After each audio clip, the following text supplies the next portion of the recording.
And we're here today to show you an updated demo of the VIA SVS system. So as before, when in park mode, you actually have the SVS on the right hand side and the view from the rear camera on the left hand side. In this demo, we're actually using the European version, so it's the opposite to that shown before. So if we put the vehicle into reverse, we're going to see two new features that we've added. First of all, we have a 6-inch marker to let you know when objects are very close. And also we have the rear trajectory.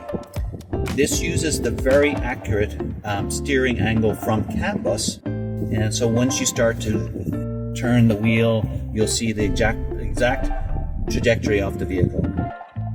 So putting it into reverse, and we're going to use the SVS to back up and then show you some more SVS features. Putting it into drive mode, we're going to go across and show you the left and right hand turn signals.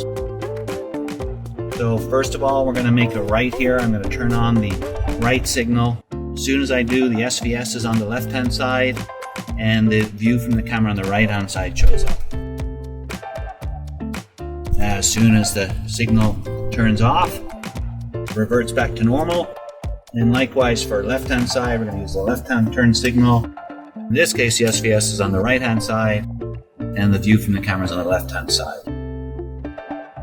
Another update we have done is the driver does have an option that if they are driving and as long as the vehicle is going over 5 miles an hour, they can actually hit the on or off button. In this case, I'm going to turn it off. The display will stay off in this case. However, there are a couple of overrides that you can do. If the vehicle drops down below 5 miles an hour, the display turns back on. Likewise, it turns back on when the left or right turn signal are on, and also if it's put in reverse. That is the end of today's updated SVS video. Thank you very much for your time.